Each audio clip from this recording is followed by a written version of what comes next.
Hello, my page-hunting forest dwellers. Welcome to Horror Convos, a casual, relaxing, and occasionally funny podcast where we choose one topic per episode and discuss any media related to it that we want.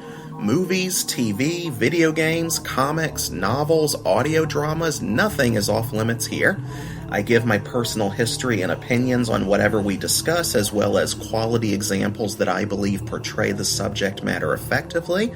I regularly have guests join in the conversation, and we hold regular polls for you to decide what topics are covered in our Patreon exclusive For the Fans episodes.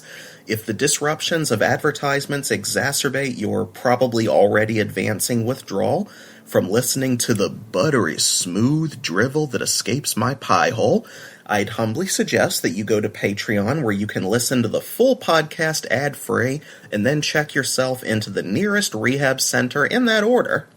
Horror Convos is available to listen to on YouTube, Google Podcasts, and Apple Podcasts, so be sure to like, subscribe, and use your fingers' muscle memory from those years of pressing buttons on the various devices most of you already chronically revolve your daily existence around to hit that notification bell so you never miss when our newest content is uploaded.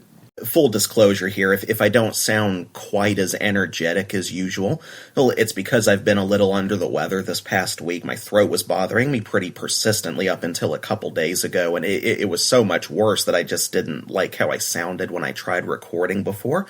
So at this time of recording, on top of still feeling a bit lousy, that this just ended up coming down to the wire for me to get it done. I had more stuff I wanted to talk about for this topic, but it was just bad timing, and I've just been running on fumes to get this podcast out on time. It did end up being a shorter episode than usual due to me dealing with getting over this. Unfortunately, you're not going to get 1 to 2.5 hours out of me this time.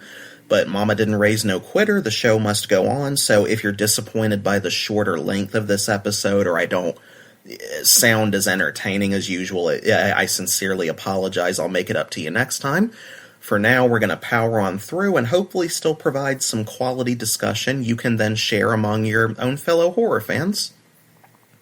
Today's episode marks the first part of what will be another recurring topic on this podcast, horror in technology.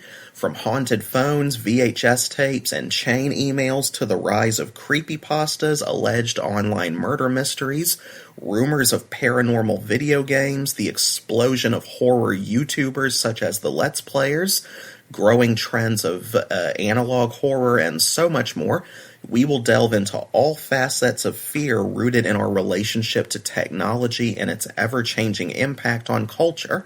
I'm excited about this one because this genre is broad enough to allow for so much variety of conversations in different media. For brevity's sake, however, we will try to focus each discussion on this to one main category per episode. You know, some discussions will revolve more around computers, while others center more on phones, video games, ARGs, etc. Technology is just such a broad term that this will help us not get too lost in the weeds. So today's episode will serve as kind of an introduction to creepypastas for the few of you who don't know much about that or are from a generation that didn't grow up with them. This will basically be a brief history lesson for what exactly they are and how they blew up into the online pop cultural monolith they've become, before we get into examples of which ones I was personally affected by most in my childhood. Countless YouTubers have done deep dives into this history for years already. If you're curious to do some research outside of what I bring to this podcast, is you can literally find dozens upon dozens of hours worth of details, timelines, and exact dates on some of these retrospectives with how much work they put into studying this stuff. If you enjoy those kinds of longer, in-depth analyses, I'd recommend the Ultimate Creepypasta Iceberg series by Dylan the Night Owl. Well, I'm going to play you audio from a different video that summarizes this history in a more easily digestible manner. 2020's The History of Creepypasta by YouTuber Captain KRB, whose channel advertises him as the coolest guy around who makes multi-purpose videos on a variety of cool topics. If you enjoy his work in this video, please go like and subscribe to support his channel. Hey everybody. So, scary stories are something that have existed since the dawn of time. For some reason, as a species, we seem to have a fascination with frightening each other, and this fascination has been evolving for many years to suit the ever-changing times. In the past century or two, the urban legend has sprung up alongside the traditional scary story. A fairly recent addition to the catalog is the modern idea of creepypasta, the art of creating and sharing scary stories over the internet. The idea has existed almost since the modern internet's inception and produced a number of well-known stories, some good, some not so good. Now first we have to address the etymology of the name. I'm sure many of you are wondering why such a phenomenon is named after something you'd order at Olive Garden. Well, in typical early internet fashion, the name creepypasta is derived from multiple iterations of internet slang, a bastardization of a bastardization of a foreshortening. It went a little like this. A popular feature online at the time and into our modern era was copy and pasting. Internet users, in their everlasting desire to make short phrases even shorter, removed the and simply referred to the action as copy-pasting. When the idea of copy-pasting a specific story or monologue across the internet became commonplace, a bastardization of the term was given to this new pastime, copypasta.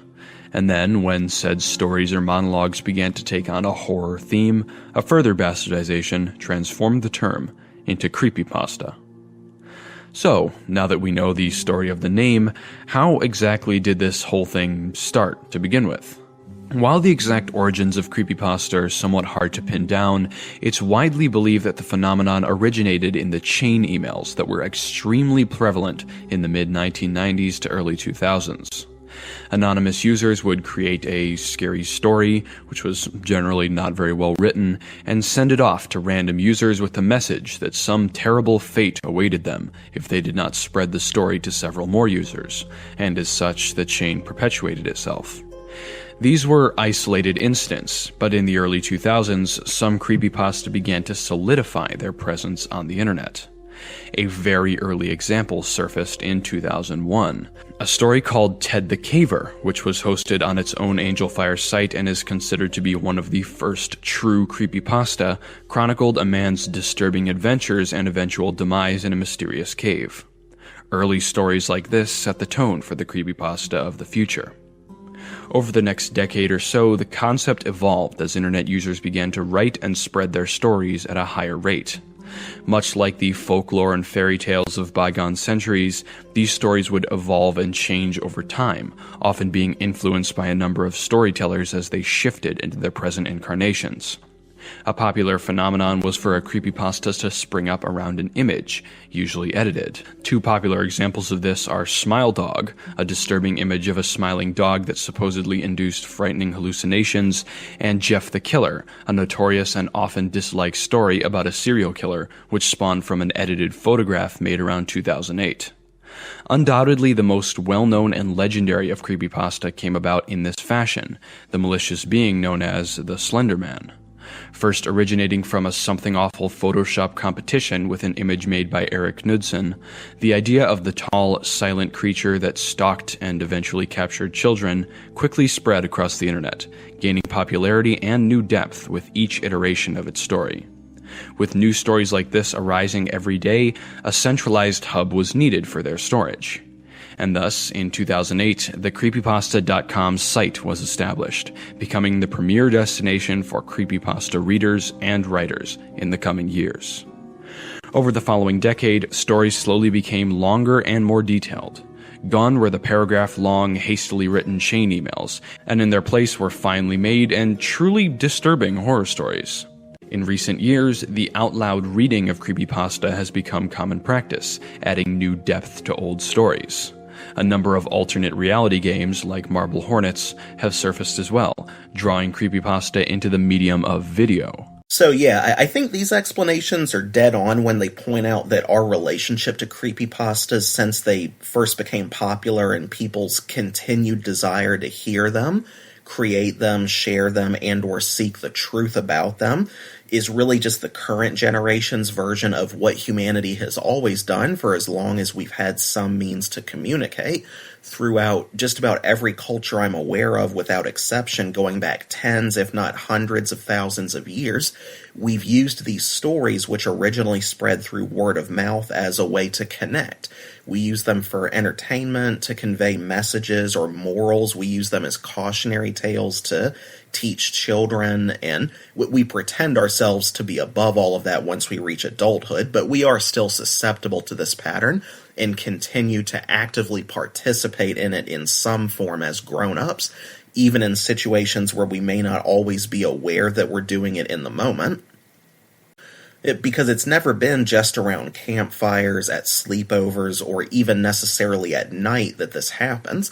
Every time we gossip about a frightening experience we've had with a random stranger on the street, every time we discuss something horrible that happened to a friend of ours while going out drinking with our buddies at your average bar or hangout, every time we start and or spread a rumor about something despicable or humiliating involving a classmate at school, every time you share a story you heard on the news, whether it's proven yet or not, oftentimes not, in every one of these cases and more, every circumstance in which you share information or a narrative with intent to provoke a negative reaction of, oh my god, that's awful, I hope that never happens to me, I would die, one could argue that, in a way, you are sharing some form of a scary story. It doesn't even necessarily have to be something you tell with intent to specifically frighten someone. The legacy of a scary story is defined historically more by its impact than whatever the author's original intent was. I mean, in fact, if you look back far enough, not all scary stories or urban legends even started as horror stories in the first place. Some of them were likely distorted into that over time, especially in cases of spreading via word of mouth. Almost every time someone new had the narrative passed on to them, we all know this, at least one detail was either accidentally or very deliberately changed to suit whatever impact that new storyteller wanted their version of the narrative to convey. Maybe someone heard an older version and thought it had potential to become a scary idea, which in that person's mind might make it more fun to tell than the original. Maybe they knew the truth, but the truth bored them. But my point is, I firmly believe, based on everything I've learned about the historically observable and verifiably true patterns of human behavior, combined with my own anecdotal experience, that the overwhelming majority of us, wherever we live in the world together, are guilty of doing this in some way, in some situation, even as we get older, whether we always mean to do it or not. It's as natural a behavior for human beings as eating, sleeping, shitting, or fucking, because it's our nature as social creatures. This is true across all genres of storytelling, of course, to various extents, and you could make the argument that there are always exceptions. Some people prefer reality to fiction, and reality is very often stranger than fiction. But I do think more often than not, like the majority of us use storytelling more as escapism from reality than to serve as an extension of it. And I do think it is uniquely more powerful or impacting in the long run when you factor in the neurochemical effect of fear of harm, of ostracization, of loss, embarrassment, whatever. Fear can change the staying power of almost any story, even inspirational stories with an emotionally satisfying payoff. Adding an ingredient of fear into that recipe can still drastically alter its flavor for better or worse depending on the execution. And this practice is applicable in contexts outside of entertainment as well. Some people may use the platform of storytelling as an outlet to share a negative experience they've had that is more about how it's affected them as an individual on a personal level, and in doing so, whether they meant to or not, just the act of them choosing to open up about that can create a space where someone else present feels secure enough to validate that experience or corroborate it, such as by sharing something similar that happened to them. That's where reality, in lieu of fiction, can carry more of a punch. And all of a sudden, both those parties feel less alone now in what they've been carrying. Campfire stories are often very effective at that, too. It's part of how we've always communicated and tried to articulate our experiences with the unknown, whether it's described as something supernatural, man-made, whatever. Sometimes it can just be an outlet or a coping mechanism for us to express our own internalized fears and anxieties just because we want our feelings and experiences to be listened to, believed, or validated. We have this innate desire, by and large, to want to feel heard, understood, or just something as simple as being acknowledged, to not feel so isolated in our own lives or minds. And when he woke up in the morning, she was still in his bed. Ah! And then she wanted to make him eggs. Ah! And he said, "Oh, I don't have time. I got a meeting at 12:30. And she said, "I'll drive you there." Ah! And he said, No, it's at my office. It's like a half-hour commute. And she said, "I don't mind. It's on the way to my kids' preschool." Ah! Ah! Ah! We see that countless times with groups of people who claim to have been abducted by aliens gathering to share their stories with one another, be it in person, on the phone, or online. And you can see this same pattern in AA meetings and group therapy at rehab facilities between war veterans across potentially vastly different generations or branches of military. It's all fundamentally a means to reach out and at least try to connect with others, or be open to the possibility of receiving connection. We almost can't help doing this. We're addicted to it. We build so much of our society's infrastructure around it in every major civilization. But again, the area where I think this pattern always seems to gain the most momentum and longevity is stories that, for whatever reason, intentionally or not, inspire some extent of fear. The fear doesn't have to dominate, but it's so commonly a contributing factor on some level, and advancements in technology have only made it not only increasingly easier for us to participate in that, but possible for us to do so on a scale never before seen in human history by an almost incalculable margin. And putting a little of yourself, and by extension others, if you're passing on a story, out into the world around you. As Xander Berkeley's character Trevor touches on this briefly in 1992's original Candyman, as does Robert Englund's character Professor William Wexler, if I'm saying that right, in 1998's lesser-known slasher flick Urban Legend. And I do believe that what they say is absolutely applicable to our society in the current year. These stories are modern oral folklore. They are the unself-conscious reflection of the fears of urban society. That's lunch. Yet computers, in some ways, even before the internet, became a platform for many voices, and since the start of the digital age, particularly from the 90s onward, it's expanded into the voices of, as of April 2023, according to internet user statistics, 5.18 billion. Those are the stats from Statista.com. 5.18 billion out of 8.1 billion people globally, according to the population counter on worldometers.info. Feel free to correct me in the comments if my information is off. But yeah, that's fucking crazy. It's incredible, but crazy. So really where I'm going with all of this is it any wonder that the online community would become the primary space for this evolution of oral folklore? This level of freedom was not only unprecedented, it was inevitable the more you think about it.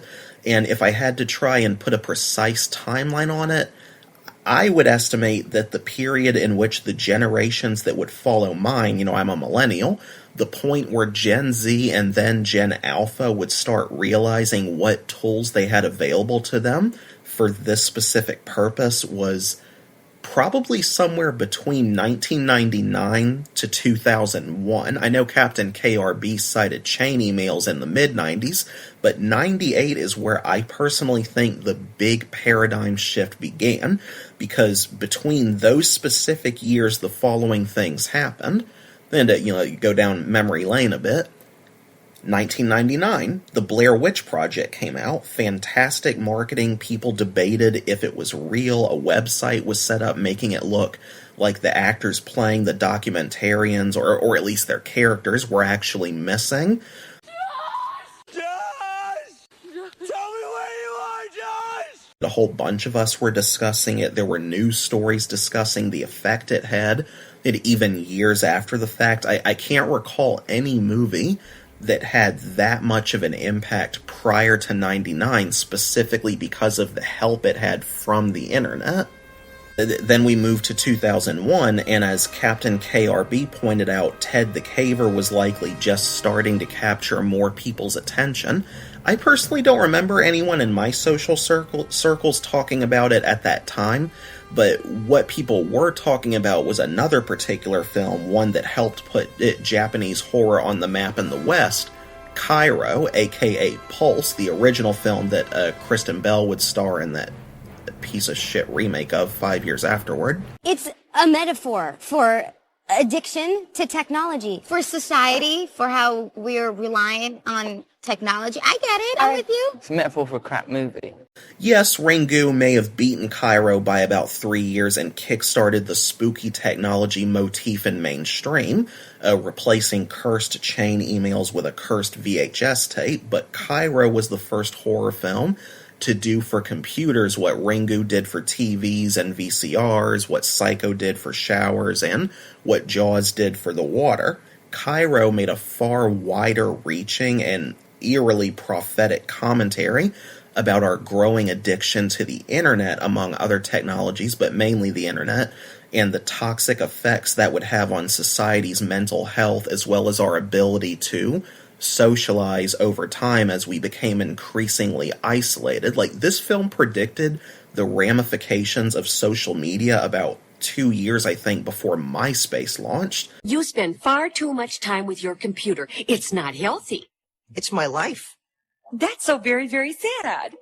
I think that was the tipping point. It was a combination of many factors overall, obviously, but Cairo is where I would put my finger on it in terms of pop cultural relevance once it started finding its international audience. A lot of creepypastas, in my opinion, particularly ones that revolve around the internet, were influenced to some extent, even if only possibly unconsciously on the author's part, by the impact of that movie.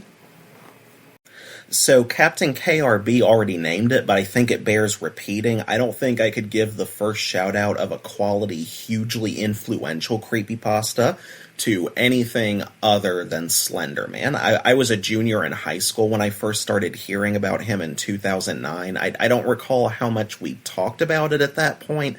It definitely hadn't blown up yet to anywhere near what it would become from the 2010s onward, but most of my classmates and I believe became aware of the story and the photos relatively quickly. I don't think I read the original story. I don't know if I'd even visited the Creepypasta website yet at that time, but I was aware of it. I don't know how many of us believed the pictures were real. I was honestly more focused on dealing with some other stuff going on in my life at that time. It was a bit of a complicated year for me personally.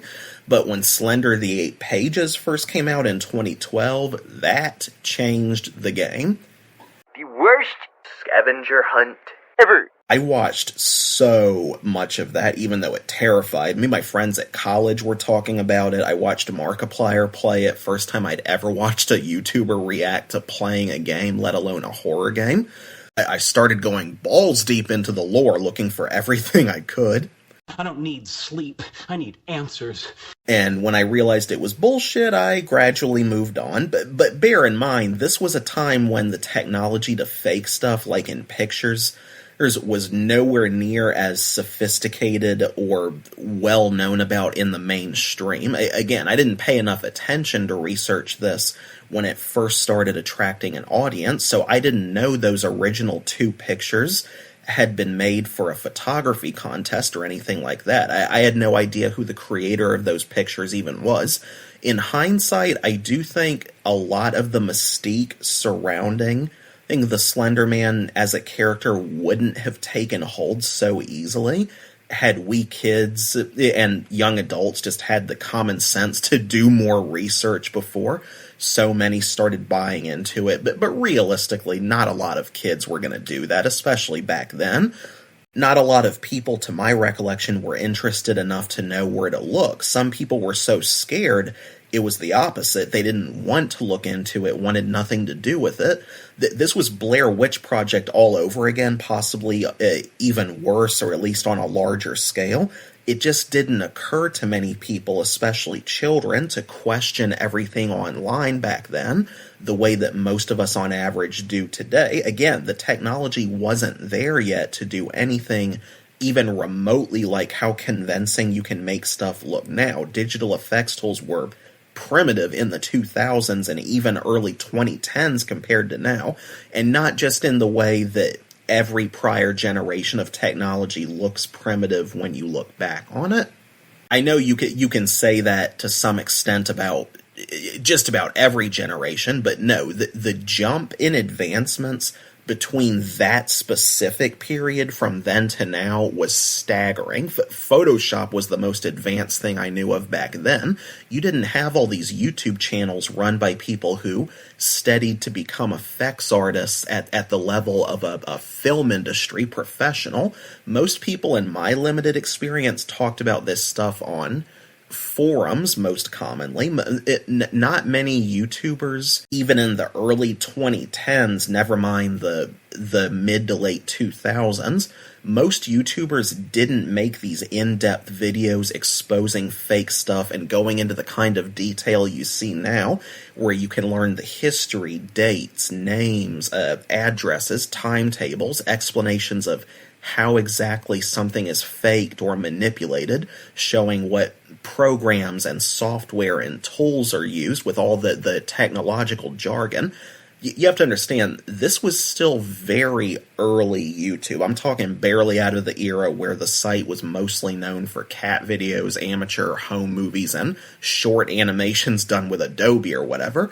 People generally didn't put the level of effort we're used to seeing now in content to make something that's so obviously not real or sounds so ridiculous look and sound real. The Marble Hornets Slenderman series was probably the first popular example of trying to do that, and I didn't know that was a thing right away. I didn't watch it.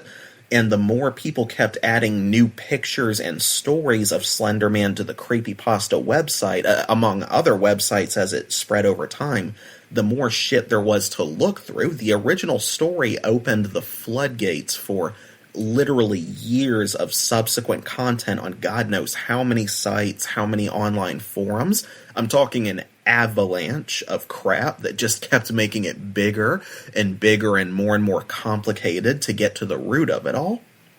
So if you weren't born back then or were too young to remember and you criticize the zeitgeist from that time of, oh, how could so many kids and even teenagers and some adults buy into something so stupid? We'd never believe that shit today. Just keep in mind, this was a different world, a different internet in several ways. The way we looked at the internet and invested in online discussion and discourse about this stuff, it just wasn't there yet. It was still a very Wild West in terms of trying to figure out what was true and what wasn't. If it wasn't true, how would we know? Where would we look? Who would tell us where to look? Who would we trust enough to ask? Where I went to high school, there was nobody in our school, let alone, younger grades of kids to teach us this stuff. I didn't have any convenient genius computer nerd hacker friends, and the teachers weren't going to be interested in this. They had their own stuff to worry about. They wouldn't even take something like this seriously, most of them. And even if they did, I couldn't just walk to my computer teacher and ask them, hey, how do I know if this picture and this picture is fake? Or how do you manipulate an image to do this or that? A conversation like that could go on for hours, and I still wouldn't understand much of it. I was never a very tech-oriented person, so unless you were already knowledgeable enough about this stuff or motivated enough to learn it, at that age, that time, being more focused on school and our own personal teenager stuff, my friends and I wouldn't have even known where to start. We had enough shit on our plate as it was, or at least as much shit as a high schooler would have to deal with on average in the grand scheme of life. That was our perspective, put it that way. So to sum it up, I'll say this for Slenderman. I think it started at exactly the right time. At no other point in history, earlier or afterward, do I believe it would have been able to so effectively and enduringly plant itself within pop culture and just endure for as long as it has. Ted the Caver may have come almost a decade first, but I would argue that Slenderman always was and remains the godfather of creepypasta icons. When you look into the psychology behind the concept, it's really no wonder that it grabbed so many people so effectively. Because, when you look at the premise of it, it's literally just a modern version of the boogeyman or every entity throughout horror history that was used as a cautionary tale for protecting children. Stranger danger! For adults, it's a perspective of, be vigilant of your children and keep a lookout for whoever, or in this case, whatever may be stalking them. Stories like that are very easy to make resonate with people, provided you know how to write them well. It's the only creepypasta I'm aware of to have had multiple feature-length theatrical films made out of it. That's a big deal. Now, for my second and final example of a quality creepypasta in terms of both its influence and content, there were a few that got pretty well known going into the 2010s, Jeff the Killer, Ben Drowned, The Rake, and so on. That whole first generation of creepypastas, most of them were essentially trying to meet or raise the bar that had been set by Slenderman. And so to that end, and a number of them ended up feeling rather derivative or just not as impacting in my opinion. One that stuck out to me from the beginning and made me lose more than one night's worth of sleep, however, the Russian sleep experiment. If by some rare chance you haven't seen, heard, or read anything of that story yet, and you want a good nightmare fuel story, do not look up anything about it. Don't ask anyone about it. No reviews or recommendations, no Cliff Note summaries, nothing. The title is all you should know going in. Just go to creepypasta.fandom.com and search the Russian sleep experiment to find it. If you're listening to this podcast on YouTube, I'll leave a link in the description below. It's a short story. You can read it in less than 10 minutes, but there are also countless videos by talented people who have narrated it, so if you prefer to listen to it like an audiobook, I'd highly recommend the video narrated by Jesse Cornett on the YouTube channel Chilling Tales for Dark Nights, one of my favorite creepypasta channels. I listened to so much of their stuff for years. Or if you want the best of both worlds, look up the creepypasta in another internet tab to read along while you listen. Some people like to do it that way. We all know how unreliable YouTube's subtitles can be. All I'll say is when you go into this, ideally blind, make sure you have a strong stomach. It's far from one of the grossest horror stories I've seen. That's not really the hook of it. It's more psychological horror. Just be prepared. If you want to see more after consuming the source material, a feature-length film adaptation was uploaded to YouTube this year. It's currently free to view. Directed, produced, written, and edited by John Fairley? One of those. Flawless pronunciation. And that's all the time we have for this episode of Horror Convos. Comment below what creepypastas influenced you the most growing up. At what point do you believe they really cemented themselves into pop culture and in your experience? What are your takes on the psychology behind how they insert themselves so effectively into the zeitgeist and stay with us for so long? Don't be shy with your takes. Remember, this is more than a podcast. It is a dialogue between horror lovers. Here is your regular reminder that Horror Convos is available to listen to on YouTube, Google Podcasts, Apple Podcasts, and ad-free on Patreon. Be sure to like, subscribe, and hit that notification bell so you never miss when our newest content is uploaded. And until we talk again, good night and be well. I'm going to pass out on my bed and try my damnedest to get over what's left of this little cold.